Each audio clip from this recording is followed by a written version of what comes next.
So, hello everybody. My name is Simon, and we're gonna talk about the JavaScript field widgets today. So first thing first, what is actually a field widget? So you have seen plenty already. So here you have an example of a form view that you know all, the contact view, and everything that I have highlighted here is actually a field widget. So it goes from the very simple phone or mobile or email field all the way to down below x to many field that actually contain a subview. So when you have, by example, an arch like this, a form view, every field tag will spawn a field widget, whether it has a widget equals something or not. So in this case, we have two fields, and they're both going to spawn a field widget. So the way it does is it first checks, is there a widget equals something? And if it does, it will use that field widget. If it has not, it will check the Python type of the field and say, okay, so the contact name is probably a string, so I'm gonna give you a car field, so the most simple field of all. So you always have a default, a fallback, but there is always a field widget. Now, in this talk, we're gonna do an example. So the example you can see down below, it's basically going to be a hash generator. So you're gonna have a button. When you click the button, it just writes a string of 18 characters long. Yeah, you cannot edit it, so it's really simple. So the first thing first, the most simple widget of all, that, as you can see right there, would just say hello there, would be that way. So first you need a component, an all component that needs a template. So this is very basic all. And you can see the template, it does nothing, it just displays hello there. What's important here is that you see there is an object. So we have each field is actually an object that contains several keys. Here we only have one, the component hash field. And then at the end, what you need to do is take the registry, take the fields registry, and add it to the registry. You see I add the object hash field, and I put it under the name hash. So it means that my widget now has the name hash. So I would say widget equal hash to call it. Now here's the actual implementation of the more complex field, and you can see a few differences. So we still have our class, hash field extends component. We still have the same template. Well, the template has changed, but the name is the same. And there we have props. And now we have the first interesting thing. We have a deconstruction of standard field props. Now what are those props? Now standard field props is actually passed to every field widget, so you always have the same. You can see on the right top that it contains four things: an ID that you don't really care about, a name, which is the name of the Python field, read-only, and here it's important to note, is the view read-only, not the field itself, but really is the view read-only, and then you have a record. So in the past we only got the field data, the field value, but now we actually get the whole record. So despite the fact that you are in one field, you're gonna get the data of the entire record. So a record contains many things, but what we're gonna care here today is the two first one, data and update. Data is basically what is the value of the record. So for every field of the record, what is its value? So here I have an example of a task. So it has active, true, color 2, display name, something, project ID, something. And the update method is how can you actually update the value, so update the record. So it's record at update, and then you pass it an object, and you put all the keys that you want to update. So it's rather simple. I've set here fields and res model, res ID, just so you know it's there, but in this case it's not really important. So if I go back to the precedent slide, you can see I've added a function called generate, and this function is actually let's generate this famous random hash. I created a function create random string that I put in another file. We don't care about it, it just generates a string. And then we actually have this update. So this, that props, that record, that update, this, that props, that name, random hash. So it means update my record for this field, the random hash I've just generated. For the object field, right down below, it's the same thing. It just takes the component hash field and you add it to the registry. If we take a look at the template now, you can see that I'm doing a conditional rendering when I say, okay, if my record has no data for the field, you will print the button. Otherwise, yeah, go ahead and print the data of the field itself. And then you will use it just that way. It's as simple as it is for the simple stuff. Now what about options? Right now it's very static, there is no options. Well, we are in all, so when we want to pass options, we use props. So let's add a props called length, and we want to say, okay, now instead of generating something that is 18 characters long, you can actually generate something that is given. So the props is length, and then I can just say create random string this that props that length, and it's gonna work. Almost work. Because right now I don't give the option, so how am I supposed to pass the options? So is it with props equals something? No, you do not do that. Is it length equals 12? I would say no, you cannot do that, but you can, and we'll talk about it later. But the option I want you to use is actually the attribute options. So you use option hash length 2.12. Now hash length, whatever name you put there, it doesn't matter. We're gonna see on the next slide.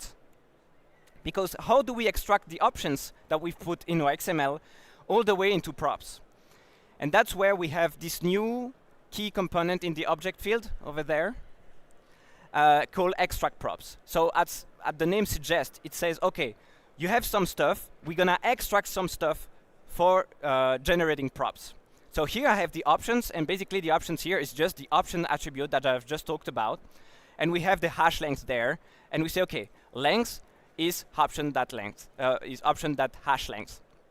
So that's why I say it doesn't matter the name in the Python of the variable, because you can rename your props here. And that's basically what we do when we have rewritten the entire framework. We use this technique to make sure that our JavaScript was clean with nice variable names, despite the fact that some of the XML had very old variable names that we didn't really like. So in this case now, with the extra props, the lengths exist and it just works. Now, this slide about extra props is probably the most important of the talk, because extra props is really what makes you understand when you know how to do a whole component, how to actually create fields. So by default, extract props takes two arguments, field info and dynamic info. Now, field info contains mainly attrs and options. So options we've just seen, it's basically the options attribute in the XML arch. Now, attrs is basically all the other attributes. Now, that's why I told you that you could actually do that with length equals 12. But why shouldn't you? It's because things in the attrs will not be evaluated. So if you have expressions, it will not necessarily be evaluated correctly, and the options will always evaluate everything into it. The only reason you would want to use attrs is when you have a whitelisted name, such as placeholder or title, and you want it to be added automatically into the translated file of Odoo. So sometimes, you know, in the XML, if you put like title, name, or a placeholder, it will automatically add it in the translation file, so it gets translated on transifex or whatever.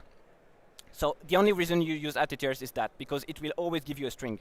By example, in this case, if I had put length that way, I would have needed in the extract props to actually cast it to an int, because it would have been a string.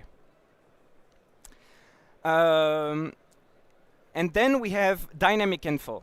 Two most important thing here is read-only and required. So we already had a read-only in the standard field props before, but here it's different. The read-only here is actually, is my field itself read-only? So not the view, but really the field itself read-only. Same for required, is my field required? Now, why is it separated and why is it called dynamic info? It's because since a couple versions of Odoo, you can actually have several instances of the same field into your arch. And to actually bypass some technical restrictions, we have done it that way. So that's why it's dynamic, because you can have several instances. You have also the context if you ever need it, and you have something called a domain, which is a function that will get evaluated when you call it. And the domain is basically when you have x too many fields that you want to inherit, and you need a domain of the subview it contains. You can actually work with that. So know that it's actually contained in dynamic info. Most of the time, as I say, you need attrs and options, but you may need those in some more complex possibilities. So we have seen the two basic keys, component and extra props, but we have a bunch of other ones. We have, by example, something called additional classes. So every field is actually wrapped inside an other div. And this div you don't have a control over. So if you need this div to actually have more classes, so for style or whatever, you can actually use additional classes. IsEmpty is actually a little bit special as well. It's to say, okay, this field cannot be empty or must be empty. An example would be a Boolean toggle field. So you know a Boolean where you have a little ball that goes red or green. It does not make sense that it is empty. It must be either false or either true. So isEmpty would be, in this case, false, because you cannot be. For the list view specific, we have label. So, you know, when you have columns in a list view, you can actually say label equal false, and then you would not have a label, or you can actually change the label over there. List view width, it's basically, let's say that you create a widget, but you need to control a little bit, you need a little bit more control over how large would be the column. Well, you can actually use list view width to actually control that. X-to-many specific, you would have related fields. So basically, you know, when you have a record and that it has relationship, you will only get the ID and maybe the display name. So when you actually use related fields and define the relations, you can find many examples in the code. It will already preload all the relations into your field. So you can already have all the data you need at the start of your component. Use subview is not really important. It's basically saying, okay, I have a X-to-many. Should I use a subview like a Kanban inner view or not? It's maybe a bit too technical. And then you have the next one, display name, supported tab, supported attributes, supported options. They're studio specific, so perhaps you were actually using them thinking that they were important and that they were actually doing some kind of validation. They are not. It's really just for studio to actually know what to put in this field. So if you want validation over your props, over your component, you actually need to do a props validation. And then you have field dependencies. It existed since a couple of years, and now it's getting deprecated. A good example to understand what it is that if you remember, maybe in the past and maybe still today, sometimes when you had the monetary field in your arch, you needed to define a currency ID as another field and maybe set it invisible equal true because you needed this field. Field dependencies was a way to say, okay, you don't need to put it in the arch, let's load it directly, I'll do it for you, and you don't have to clutter your arch. But the Python framework have discovered that it may, on some edge case, have some bugs because of the on change that will not be triggered correctly, so we have decided to no longer use it. It's still present like 100 times in the code base, but we are going to slowly remove it. So if you were using that, I'm sorry, but it will disappear. A little note about the view specialization. So let's say that you have a widget, but you need it to be slightly different in the list view, the Kanban view, or the form view. What you can do is actually define a new object field with a new component, and all you have to do is this little, it doesn't work anymore, list.hash or kanban.hash, so hash being the name of your component. And what it does is that when you add that in the registry, it will automatically take this one when it's in the right context. So you're in a list view, it's gonna check, okay, do I have this widget with list dot at the beginning? If I have it, I take it. If I don't, I fall back on the hash basic fields. Note that in the field, you obviously do not need to specify the list or the form or the Kanban. You just call it hash. It's really when you add it in the registry that there is a difference that needs to be noted. Now, here it's interesting. It is an example. How could you extend an existing field? So here's the example where I want to say, okay, I have my hash field, but I want to say, I want to add a new prop saying that when it's set is hidden equal true, I want to see little stars instead of the content. So I could use it that way. You can see the example, widget equal hidden hash option should hide true has hash length 30, and you have the result. What you do is that first you extend the basic class, so the hash field, you extend it with here the hidden hash field. You define a new template. In the props, you need to destructure the props of the parent. So very important. You need to get all the props that were in the parent. You add the new ones, and then in the object, same thing. Destructure the object, so you get all the keys that were set before. But then you can override the one you want. So here I want to override the component because I have a new component, and I want to override the extra props because I need to add one props. Important. Once again, inside the extra props, you want to destructure the parent extract props to get all the props from the parent, and then you want to add yours, which is props.hidden equal option should hide. So now you have actually successfully extend the field. And then in the, so the registry, you add the new field basically. And then in the templates, I decided here to use an XPath method. So you probably all know that in the XML in Odoo, you can do XPath. I did the same. And I say, okay, if it's hidden, just repeat a star for a number of time. Otherwise, just read the data, or just write the data, sorry. Note that you can actually use t-equal as well. So let's say you have a field and you want to add an icon right next to it. Well, it would be a good solution to say, okay, t-equal the original template and then add an icon. it would be easier. So sometimes it's better to do XPath, sometimes it's better to do a tcall of the original model. So we have talked about field widgets. You may know that there's something called a view widget, and it's basically the same thing, but it's not necessarily tied to one field. So let's say you have like, I don't know, a statistic panel that you want to put on a record, but it's not like tied to one field or another field. It's more like generic to your record. View widgets is a great solution. The props are very similar. So you get standard widget props instead of standard field props, and it contains two things, record and read-only. Read-only is the same ID as the view read-only. Record is the same ID. You have the same data. So the only real difference is in the bottom, the registry. So you add it to another registry, which is the view widgets.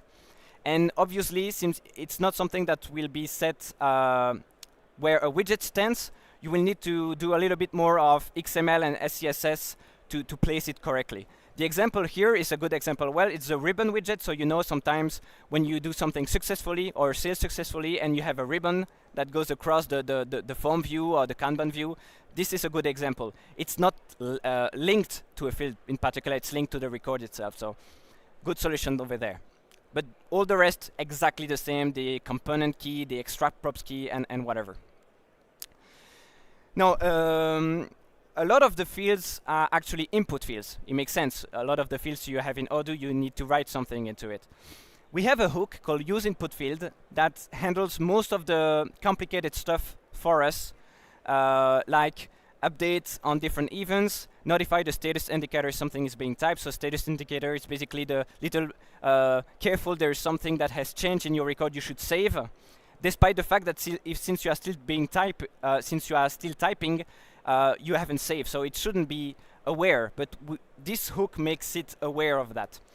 It makes sure no changes are lost. It handles invalidity and more. So this input hook, use input field, it's extremely complicated. So if you ever need to dig into it, be very careful not to fight it because it's really bug prone.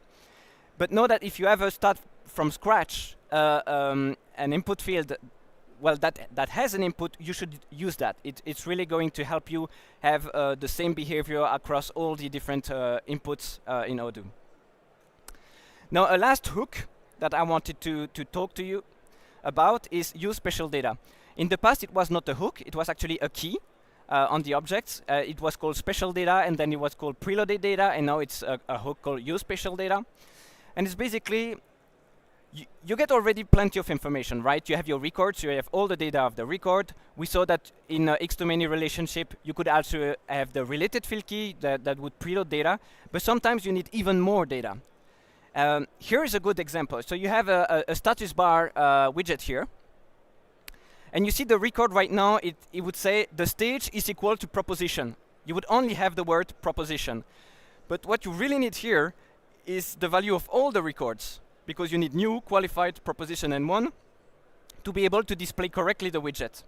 So use special data is a great idea there, because you would just say, okay, so this is, we don't really care about the code here, but this is just like, okay, so now what I'm gonna do is I'm gonna preload all the records of this type, of this model, and so I get all the data in the special data, so you can see, you get all the display names, and you can actually do whatever you want with it. So if you ever need more data in your field, instead of just going to go into the on-wheel start and starting using ORM service and stuff, just use special data, because under the hook, it does a bunch of stuff to make it work smoothly. And on that, I'm done. So we've talked about all the fields, and I have nothing more to say to you.